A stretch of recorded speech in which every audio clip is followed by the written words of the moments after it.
Ladies and gentlemen, welcome back to another broadcast of The Weekly with me, Neff. Please subscribe to the channel and share this video with a couple of friends and colleagues. Helps out a lot. Wanted to revisit M3GAN now that we have this film officially out in theaters, along with another film, F1 by Apple TV, right? We have Universal Pictures' M3GAN 2.0. I would say the sequel has been long awaited, and now we have more data on what the audience, the moviegoers, think about this. We talked about the critics first. They're not too fond of it. I think that Rotten Tomatoes scores actually dropped on their behalf, and we'll read a couple reviews from them as well, but wanted to focus on the typical audience moviegoer, and there is a deviation with this as well. A lot of deviations with a lot of these projects as of lately, so let's look into it. Look up on the screen. Rotten Tomatoes is right there.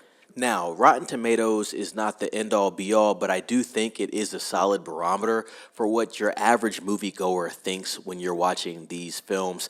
I do know a lot of people rely on reviews before they go out to watch a film nowadays, and so to each their own with it. But M3GAN is sitting at a 57% on the tomato meter. That's the critics at 143 reviews, and an 84% popcorn meter, 250 plus reviews. So you have a 27% deviation there, ladies and gentlemen.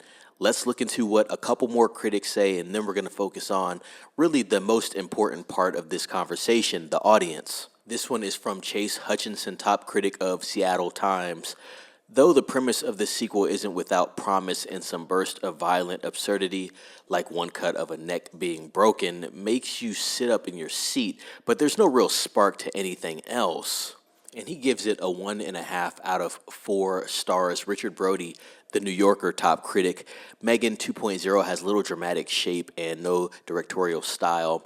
In striving for more than the original, it achieves far less. No rating, but he does have it as rotten.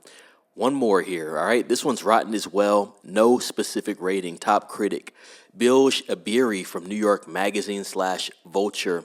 The results are thoroughly middling, not funny enough to qualify as a comedy, not exciting enough to qualify as action, not smart enough to qualify as a cautionary tale, and certainly not weird enough to keep the M3GAN ethos alive. And so, very interesting there. Let's look at what the audience thinks about this. SJS started off fine but went downhill. The bigger the movie tried to be, the actors seemed more committed than the script justified and couldn't wait for it to end. 1.5 out of 5 stars. Ouch.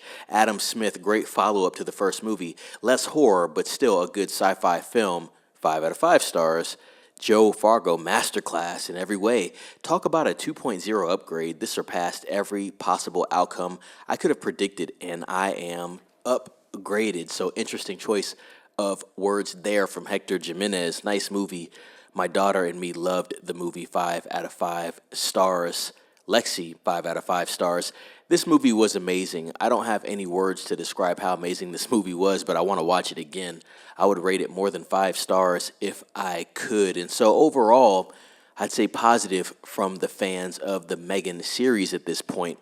Ladies and gents, are you going to be watching M3GAN 2.0 this weekend? If you have watched this film, let me know what you think about it. If you plan on watching it, let me know what you think about it. Also, like this video, share this video with some friends, family, and colleagues. Subscribe to the channel if you haven't. Let them know to subscribe as well. Definitely appreciate that. And ring the bell for notifications to hear more from me, Neff. Be safe. It is Neff signing off.